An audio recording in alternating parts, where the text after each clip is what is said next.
Yes. We've been looking for light brown apple moss in Fairfax for months and we can't find one. So, you know, just at the time we thought, well, we beat those buggers. They're back. And they're back in full force. And they're spending money. And their goal is to eradicate this moth that's done no damage in California whatsoever. None. And they're going to spend whatever it takes to do that. They've started a $3 million scare public relations campaign that they're running on television and radio. They're talking about this invasive pest that's attacking everything from our redwood trees to our ornamental trees and shrubs in our yards, to our vegetables and our fruits that we grow here in California with such abundance. They said, you know, the CDFA tells us they're going to destroy every crop in California, and so their program's coming.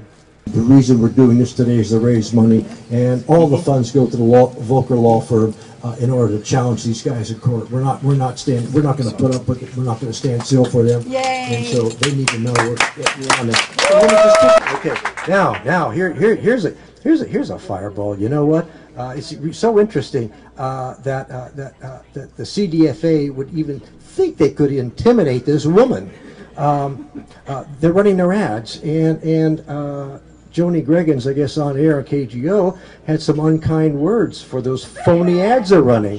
And they had the gall to call her boss, to call KGO and say, what the heck is your employee doing here?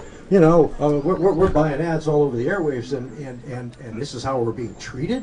We're customers. So I'll let Joanie tell a little more about that. Joanie Greggains from KGO Radio. Hey, Joanie. Thank you, Frank. And thanks to everyone for being here. This is such a great group. What Frank says is true. A couple of weeks ago on my program, and I'm going to read you exactly what I said, I talked about these ads, these obscene ads put on by the USDA and the CDFA. And I said my little bit, and I asked sales never to run those ads on my program, ever. I got my way. So my show's on Saturday. Monday, I get a call that the CDFA had called and complained that I, had just said horrible things about the healthy, it's actually the hungry pests ads and et cetera. And they wanted a transcript of, again, I guess if they could play it to everyone. And so that's fine. Station supports me. I didn't say anything obscene other than using the word obscene, so we go on our way. But I found it so interesting that, again, immediately they tried to, I guess, intimidate me, which they never will. So I want to tell you, I want to be accurate and tell you what I said. I said, have you seen those ads on TV? The little girl skipping through vineyards and orchards only to be vaporized by the presence of bugs. And I said, the Hungry Pests campaign is one of the most obscene efforts I've ever seen by the USDA and the CDFA to frighten people and hide the truth about the health of our ecology in California. Yeah!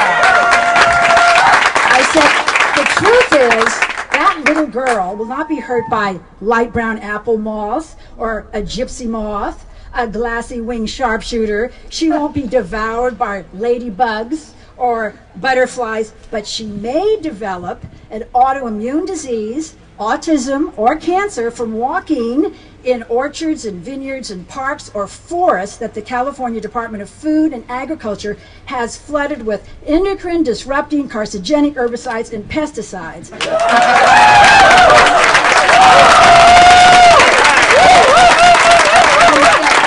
the exception of a very sick mosquito or a tick, little bugs don't kill little children.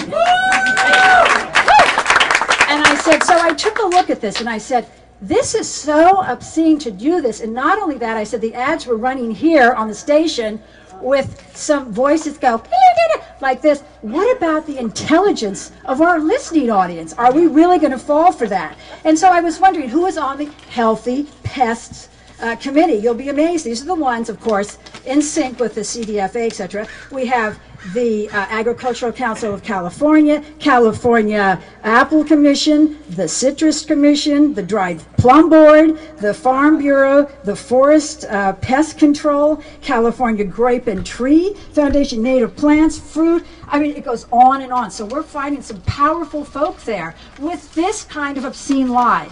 Last but not least, I wanted to know what kind of, all right, so we know who's paid for this, but I mean, what kind of ad agency wrote this stuff? Because I found it really, I thought, do they think we're that stupid? I mean, what does this mean? And I saw, okay, that One World Communications, if anybody's with them, sorry. So I said, what is their deal here? How do they get people to use them? And what they do is they point out what they call our 7 pitfalls of a bad campaign.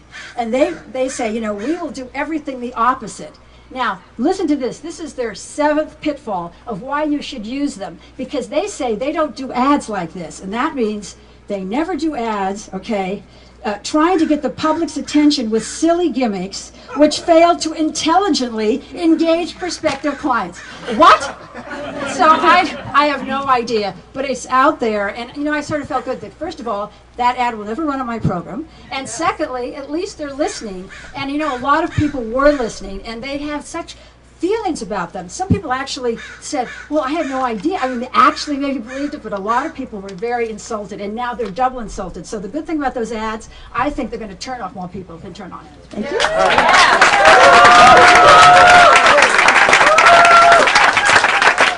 Yes, Joanie, thank you. Wow. That's hard to... Wow, she's a hard act to follow, isn't she?